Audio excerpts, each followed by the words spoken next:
Linear relationships can be represented in a table, as a graph, or as an equation. The distance a car travels over a 3-hour period is recorded in a table. It can be represented in a graph as well.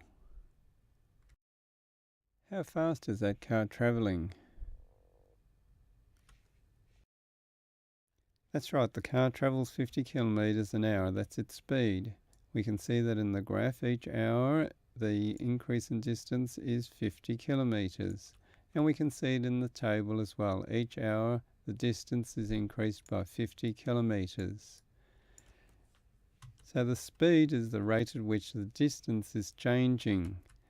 It's the gradient or the slope of the line in the graph.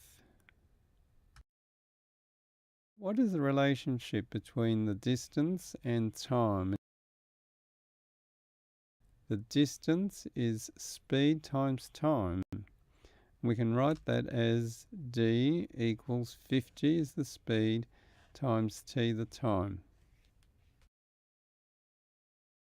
Here we see the amount of fuel in the tank is reducing over time. We can represent that information once again in a graph. How fast is the fuel being used? That's right, the fuel is being used at a rate of 5 litres per hour. That's just the gradient of that line. It is negative because the tank is emptying. Can you write down the relationship between the volume of fuel in the tank at any time t? The amount of fuel in the tank is given by the relationship V equals 30 minus 5t. 30 is how much fuel we've got to start off with, and it is being reduced at a rate of 5 litres per hour. In the two examples we've seen, we can write the relationships in the form of y equals mx plus c, where x and y are the variables. The value of y will depend on x, and m is the rate at which y is changing. It's the gradient of that graph, and the c is the starting point when x equals 0, so it's the y-intercept.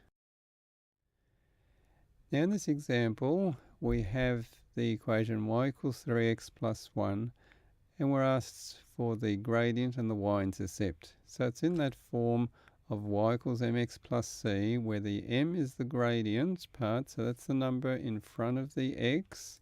So we can see that's 3, that's the gradient, and the y-intercept is the part by itself, so that's 1.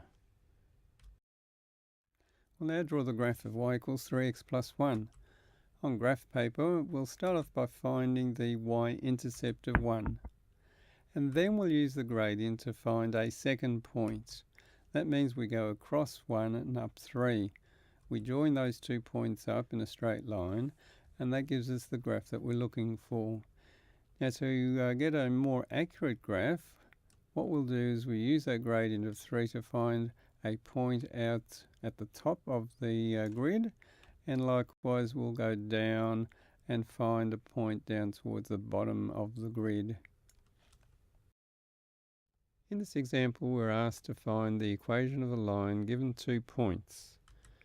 So the first thing we've got to do is to locate those 2 points on a set of axes and then calculate the gradient between those 2 points. So we can see that the rise is 3 and the run is 4. So that gives us a gradient of 3/4. That's the m part of our equation y equals mx plus c. So we'll put the 3/4 in place of m and we'll get the equation, but we still have to find c. We'll use that equation to find the value of c by substituting either point into that equation. We'll use the point 3, 4, so that means we'll substitute x equals 3 and y equals 4 to get this equation, with only c unknown. So we'll make c the subject and find that c is 7/4. We can then put that into the equation, and that gives us the complete equation y equals 3/4 x plus 7/4. Another form of the equation of a straight line is ax plus by equals c. And we can easily show that that's the equation of a straight line by making y the subject. And now we can see that it's in the form of y equals mx plus c, where the number in front of the x is the m and the part without the x is the c. And the good thing about that form is that we can easily find the intercepts. To find the x-intercept, we put y equals 0 and solve for x, and to find the y-intercept, we'll put x equals 0 and solve for y. In this example, we want to plot 5x plus 2y equals 10. So what we do is we find the x-intercept first by putting y equals 0. All along the x-axis, y is 0. We'll put y equals 0 into the equation to get 5x equals 10, which gives us x equals 2. So we can plot that point where x is 2 and y is 0. Similarly, we'll find the y-intercept by putting x equals 0, and that'll give us 2y equals 10, that is y equals 5. Plot that point, and then we can join those 2 points up in a straight line and label our graph.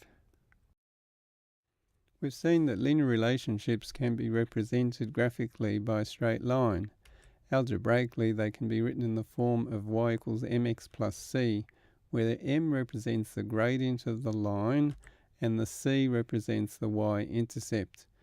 It can also be written algebraically in the form of ax plus by equals c, and when it's in that form we use the x and y intercepts to plot the graph of the relation.